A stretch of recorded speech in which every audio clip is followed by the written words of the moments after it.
सकाळ सकाळी आलो बस मावशीच्या गावाला, तर मावशीचा पोरे बोलतो भाई तू आलाय तर पार्टी व्हायला पाहिजे. बोलो भाई बडबड नको करू, आता पहिले पार्टीचं तर बोललाय तर चल नियोजन कर. तितक्यात गायींचा कलप आला तिकडून. एका गायीने मारलं ना युटर्न, पहिले फाटली, नंतर बघते काय पाणी शोधतंय. म्हणजे शोध आम्ही घेतो जेवायला घेतला होता सुकट आणि चपाती. गावाला आल्याने सुकट आणि चपाती नाही खाली तर मजा आहे का. सुकट चपाती खाल्ली ना गाडी घेतली धुवायला, एकदम चिकनी करायला घेतली. गाडी वेळी धुतली भावाने एकदम पद्धतशीर. तितक्यात मच्छीवाला आमच्या इथं, तर मच्छीवाला तर मच्छी घरा बोललो तुझी मच्छी एकदम कच्ची वाटते, बोलत तुलाच ठेव. आणि तितक्यात निघलो तर शाळा लागली, तर पोरा खेळ होती, तर जुनं दिवस आठवलं मला आमचं. त्याच्यात निघलो शेतातून गाडी टाकली भावाने. बोलतो भाई नदी जरी आली असेल तर नदीतून टाकली असेल तर गाडी.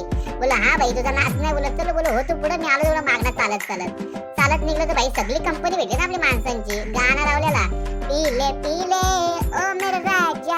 तितक्यातच मस्त पोहोचलो आपल्या ठिकाणी. मस्त मस्त मस्त मस्त कोंबडा कापलेला गावठी एकदम. तो कापला बिपला खाल्ला बिल्ला मस्त पद्धतशीर भात बीत जेवण. आणि मग तुम्हाला माझा व्लॉग आवडला असेल तर कमेंट मध्ये नक्की सांगा. धन्यवाद.